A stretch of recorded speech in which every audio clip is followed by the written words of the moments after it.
Good evening, everybody. Welcome to PJ Chapter Book Time. We've been enjoying this crazy book by Thomas Rockwell called How to Eat Fried Worms. You can see on the cover, there's our friend Billy preparing to eat his daily worm. When we left our characters last time, Alan and Joe had come up with this great plan for tricking Billy into not eating his worm, because remember, the bet is a worm a day for 15 days, and they wanted to see if they could trick him out of missing one of the worms, and then the bet would be off, because as you can imagine, Alan's getting really nervous about Billy indeed being able to follow through with this challenge and eat the 15 worms, and then he's going to have to give him $50. Well, so he invited him to a baseball game, and his plan was to stuff Billy full of all kinds of snacks and goodies in the hopes that he'd fall asleep, go home, go right to bed, and not eat his worm of the day. Well, the plan did not work. Billy got home and woke up just before midnight, realized that he'd been played for a fool, and grabbed the worm and his friend Tom and went over and parked himself outside Alan's house and set up a very loud alarm, which not only woke up Alan and Joe, but the entire neighborhood, and proceeded to eat his worm of the day. So, plan didn't work. The four boys ended up getting together at one point. Everybody was mad at everybody else for various reasons, and they got into a fist fight. A rock was thrown, Billy was hit by a rock, and he was injured. And that's where we left the story last time. I think we're going to finish our story for tonight. I hope you've enjoyed it. And I have another story planned, which we will start next week. All right. Chapter 30. Alan and Joe sat on the sofa, Tom and Billy on two straight chairs opposite them. "Now," said Alan's father, "what is this all about?" The four boys all began talking at once, accusing and recounting and explaining. "All right," said Alan's father after a while, "that's enough. Now we know it's got something to do with this bet that Alan and Billy made, but Mr. O'Hara and I aren't going to get involved in that. You'll have to settle that among yourselves." "You four boys have been friends too long to start fighting now," said Mr. O'Hara. "You really hurt each other. Look at yourselves. Your faces are all bruised and muddy. Talk it over, work things out, and then you can shake and be friends again." I know that's going to work out. Joe muttered under his breath, "I wouldn't be friends with those rats." "We'll be out in the kitchen," said Alan's father. "When you've settled it, call us, and we'll all go down to Friendly's for some ice cream, okay?" Billy and Alan and Tom nodded. The two fathers left the room. The boys gazed silently at each other, and after a while, Alan said, "It wasn't us that scratched Tom. Billy did it." Another silence. Chapter 30 is called The Peace Treaty. I'm sorry. "Did you have stitches?" Billy asked Alan. "Nah, did you?" Billy shook his head. More silence. "You tried to cheat," said Billy. "I wasn't cheating. We were just trying to trick you."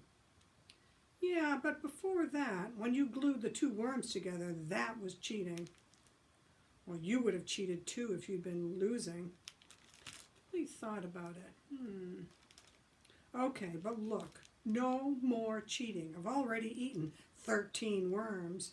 You know I can eat 2 more. Heck, if I buy George Cunningham's brother's mini bike, we can all use it. We'll all have fun with it." Joe and Alan glanced at each other. "Okay," said Joe, "you win. He wins, Alan." "Yeah, but what's the use?" said Joe. "We've tried everything. I'm sick of it. Geez, we've done nothing else for almost 2 weeks. Alan scratched his eyebrow, glancing at Joe. "Yeah, but—" Joe stood up. "Come on. At least we'll get a milkshake out of it." Chapter 31, The Letter. Billy lifted the worm out of the frying pan with the cooking tongs and curled it back and forth on his peanut butter sandwich. "Oh, man, I bet they try something, he said. Joe won't give up. Alan might, but Joe won't. Tom was carving his initials in the leg of the kitchen table. Oh dear. Wait a minute. Yeah, but it's not Joe's bet. What does he care? Just the same, I bet he tries something. Billy sat down at the table, turning the sandwich this way and that, looking for the best spot to take the first bite. Emily came in from the dining room. Excuse me 1 second. Sorry. You and Mom got a letter. Chewing, Billy opened it. That looks like this. The letter. What do you think it is? Who could be sending him a letter? Excuse me.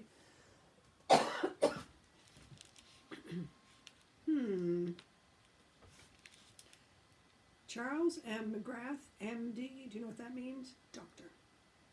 34 Beechwood Drive, Grattan, New York.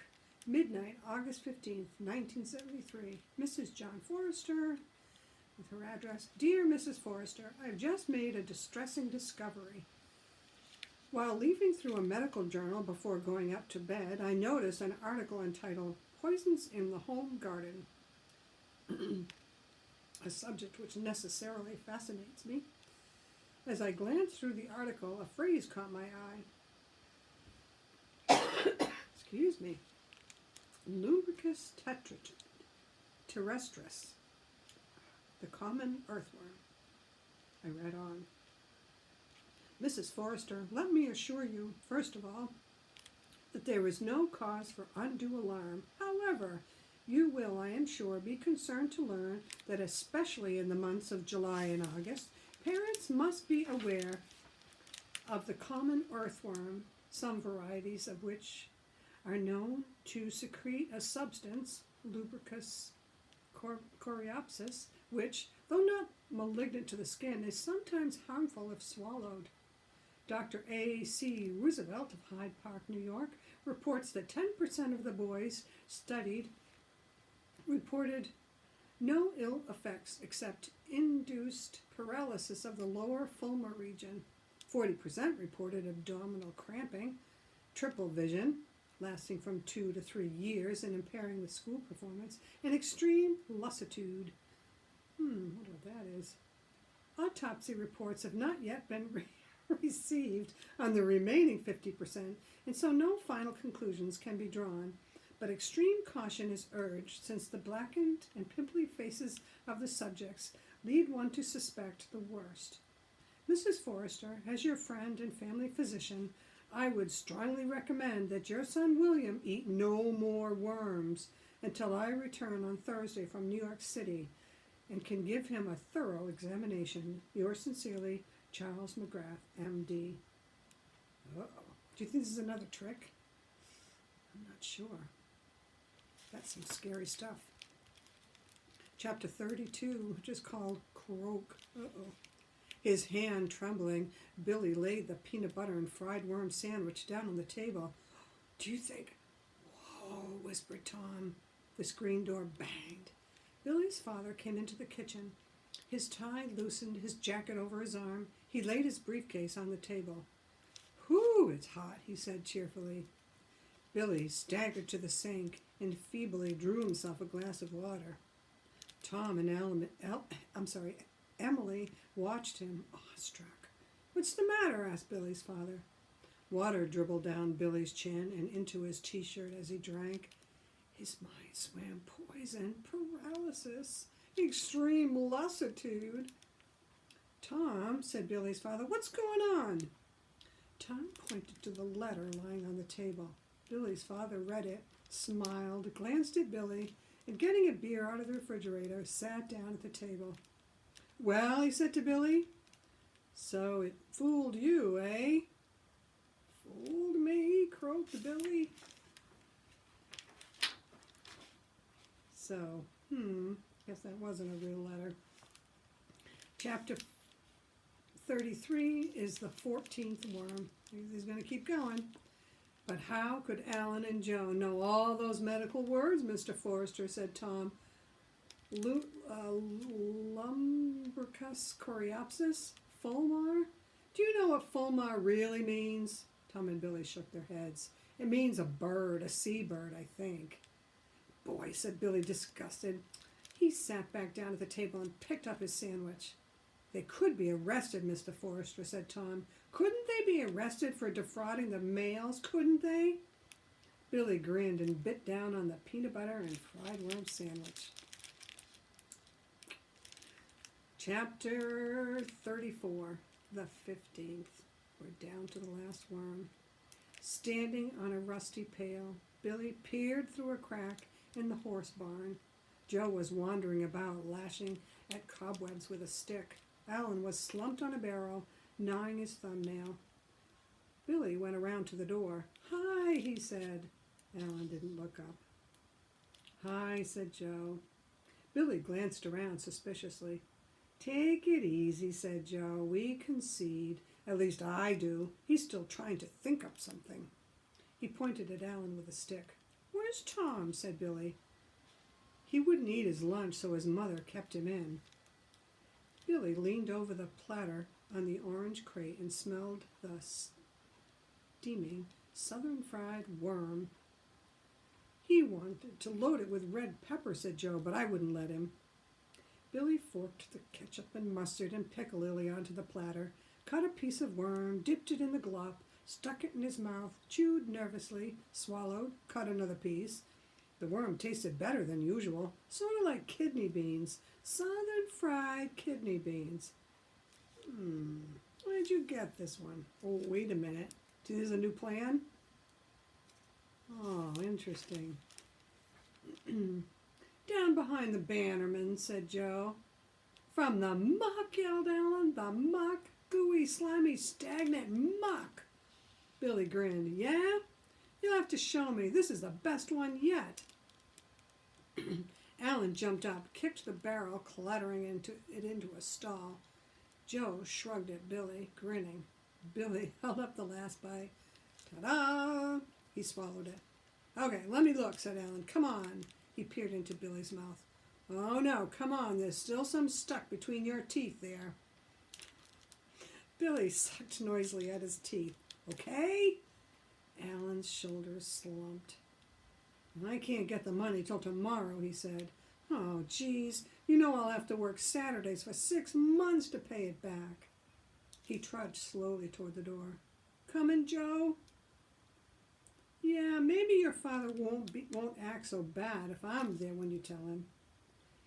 Alan stopped in the door. "Tomorrow," he said without turning. 10 o'clock. Oh, he sounded as if he was going to cry. "Yeah, sure," said Billy. "Make it later if you want." "Nah, it's not going to do any good putting it off. Come on, Joe." Chapter 35, which is called Burp.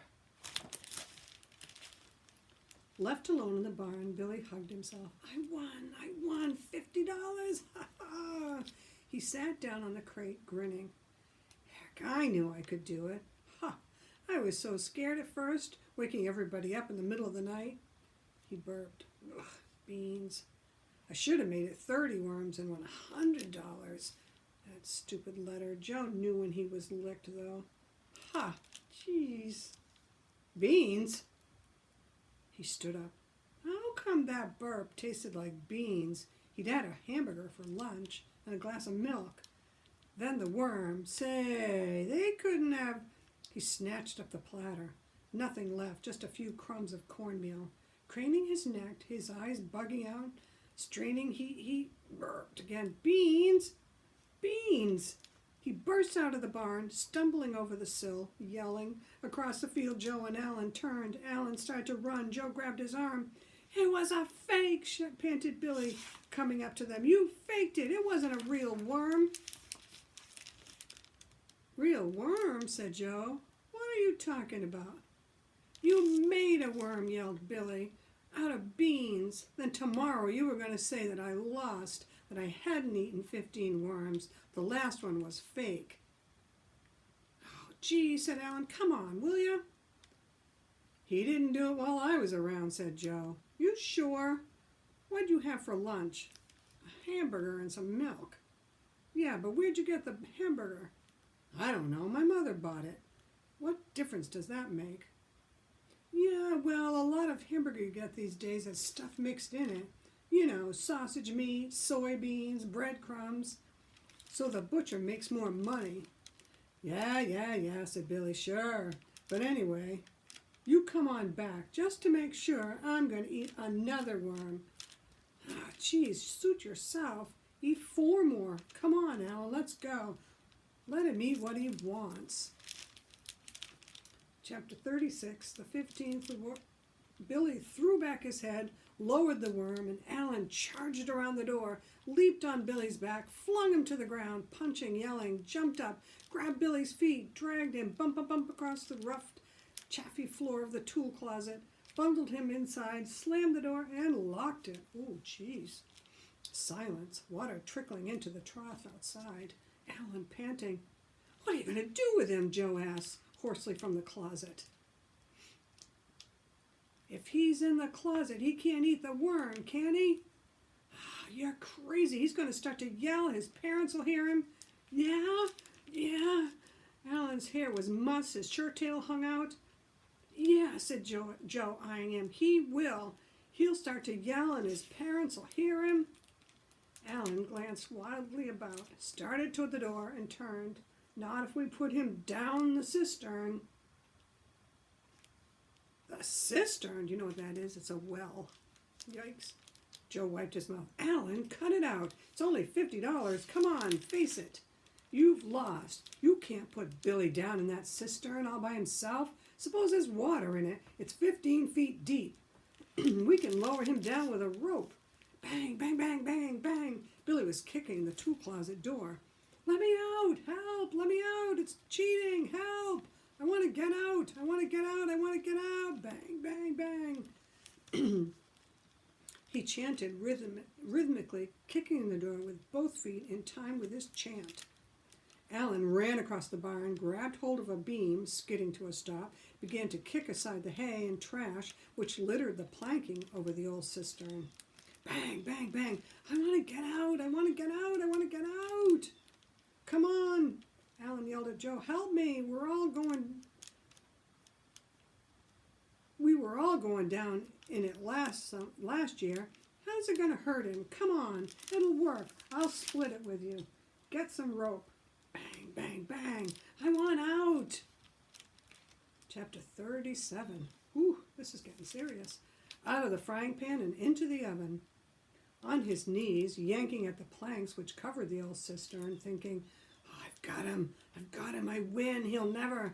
Alan felt a hand grip his shoulder and he glanced up. What in the devil is going on in here? Mr. Forrester shouted down at him. Bang, bang, bang, I want... A confused babble of voices dying out suddenly. No, said Mr. Forrester. Alan and Joe, home. Scoot. Alan and Joe crowded out the door. I've won, crowed Billy. He danced toward the platter. Nothing can... Billy, up to your room. I've just got to eat this worm, Dad. Oh, I've won. Billy, up to your room. Dad, His father pointed. Dad, if I don't eat what's left, I'll lose. Alan will win. It's just 2. Now, the bet is over. You know what I've told you about that cistern. Now. Dad, I'll lose. Alan Then you will learn something. March. You mean I can't even eat that last little bit? How long could it take me? What could... Billy, now. Chapter 38. Billy kicked the bed. He'd won. All he had to do was eat 2 more bites. 2 bites! He kicked the wall. What had his father gotten so mad for? Alan had started opening the cistern, not him. Geez, he didn't even let him explain. Twice he'd won, and then something had happened. And now he was going to lose after all he'd gone through? Nightmares and fights and thinking he'd been poisoned, all for nothing. He kicked the bed. Chapter 39, the United States Cavalry rides over the hilltop. Mrs. Forrester, said Tom, peering through the screen door, could I see Billy for a minute? Oh, he's up in his room being punished, Tom. He and Joe and Alan were very naughty this afternoon. Yeah, said Tom, no kidding. What'd they do? Chapter 40. The 15th worm. Billy kicked the wall again. 2 minutes! What difference could 2 minutes have made? He leaned his forehead against the window pane, gazing dejectedly out into the backyard. Oh, that's what always happens. Somebody, Tom's younger brother Pete, appeared suddenly around the corner of the house, running, holding up a little yellow Easter basket, gesturing. The worm! Tom! Pete had brought him a worm, the 15th worm. Billy slammed up the window. Catch, yelled Pete. Hurry! Tom's talking to your mother. Oh, and there he goes with the Easter basket. And I do believe that might be a brick, trying to get that basket to fly up through the air. Oh, brother. Yep, he heaved a brick with a string tied to it up to Billy. Billy caught it, hauled the string up hand over hand, and the basket came bobbling up the side of the house. Alan and Joe plunged out of the bushes. Billy snatched the tin can out of the Easter basket, plucked out a huge squirming nightcrawler. Mrs. Forrester! Mrs. Forrester! Alan and Joe shouted at the top of their lungs, dancing about on the lawn, waving their arms. Mrs. Forrester! Mrs. Forrester!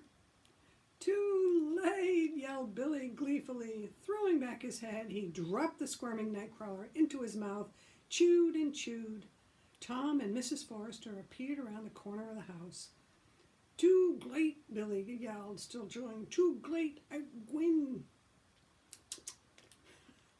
He disappeared from the window. A door slammed inside the house, a trampling on the stairs, and he burst out the kitchen door, a flying leap up the back steps. He rolled, scrambled up, yelling, I win, I win, I win.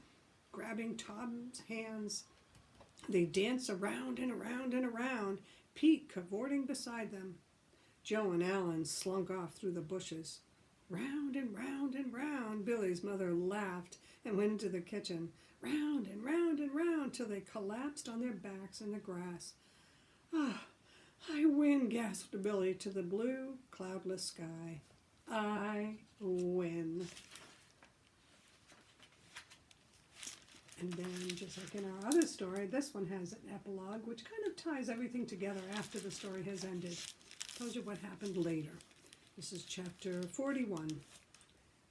Billy leaned the mini bike against a tree and started down the path through the woods. I guess he did get the mini bike. Tom and Joe were already sitting by a smoldering trash fire on the riverbank, opening their lunch bags. Where's Alan? At the store? Asked Billy, flopping down by Tom. Yeah, said Joe. He still has 2 weeks to go. Remember what he said? He was going to have to work Saturdays to make up for the money. What have you got for lunch? Asked Tom. Billy looked embarrassed. Worm and egg on rye. Heck, said Tom.